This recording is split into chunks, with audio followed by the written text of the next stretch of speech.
করা হয়েছিল ভারতের দ্বিতীয় প্রধানমন্ত্রী লাল বাহাদুর শাস্ত্রীকে। এখনো রহস্যে মোড়া এই প্রশ্ন। কিন্তু কি হয়েছিল 1966 সালের 11ই জানুয়ারি? কি ঘটেছিল তৎকালীন রাশিয়ার তাশখন্দের বুকে? লাল বাহাদুর শাস্ত্রীর মৃত্যুবার্ষিকীতে আমরা সেই খোঁজ নেওয়ার চেষ্টা করব। লাল বাহাদুর শাস্ত্রী ভারতের দ্বিতীয় প্রধানমন্ত্রী। জওহরলাল নেহরুর মৃত্যুর পর 1964 সালের 9 জুন তিনি প্রধানমন্ত্রী হন। তার আমলে 1965 সালে পাকিস্তানের সঙ্গে যুদ্ধ বাধে ভারতের। পাকিস্তানের রাষ্ট্রপতি তখন জেনারেল আইয়ুব খান। নেহরুর মৃত্যুর পর লাল বাহাদুর শাস্ত্রী ও আইয়ুব খানের সঙ্গে কথা হয়, দেখাও হয়, কিন্তু নিজেদের চেহারা বদলাতে পারে না পাকিস্তান। ভারতে অনুপ্রবেশ করে কাশ্মীর দখলের চেষ্টা করে তারা। পাল্টা পাঞ্জাব দিয়ে পাকিস্তানে ঢুকে যায় ভারতীয় সেনা।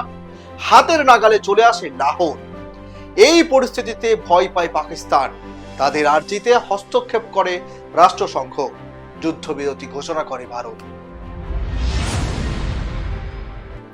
যুদ্ধে জয়ী হয় ভারত। তবে তখন বিশ্বে দুই শক্তিধর রাষ্ট্র আমেরিকা ও রাশিয়া। ঠান্ডা যুদ্ধ চলছে দুই দেশের মধ্যে। এই পরিস্থিতিতে ঠিক হয় রাশিয়ার তাশখন্দে শান্তি আলোচনায় বসবে ভারত ও পাকিস্তান।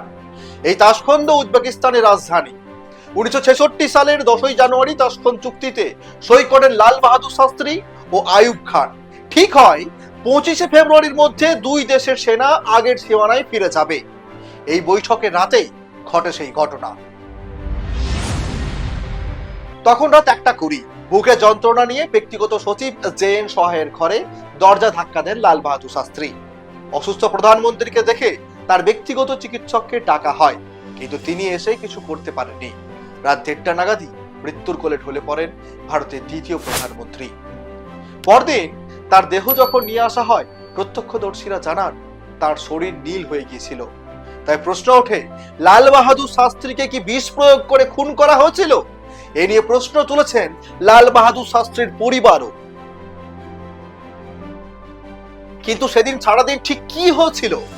বিভিন্ন তথ্য থেকে জানা যাচ্ছে চুক্তির পর হাসি খুশি ছিলেন ভারত পাকিস্তান দু দেশের রাষ্ট্রনায়ক।